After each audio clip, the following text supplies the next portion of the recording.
Let's go to Ancient City.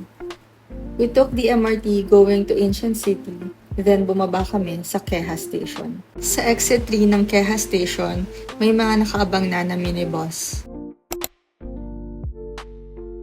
We rented a golf cart kasi masyadong malaki yung Ancient City para maglakad lang.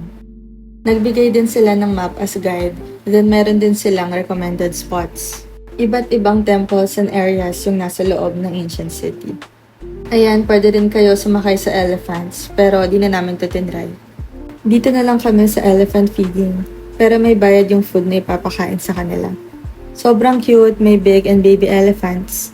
Naanla ko rin yung dream ko na makahawak ng elephant in real life.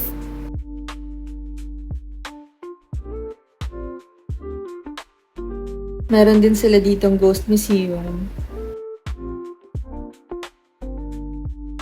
Then ito na siguro yung favorite area ko dito. May floating market. Tapos may cultural show na pine-perform live. Every hour ata to.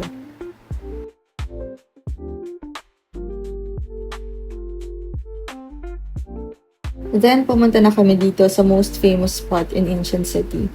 Ang ganda dito magpicture. 3 to 5 hours enough na para libutin yung Ancient City.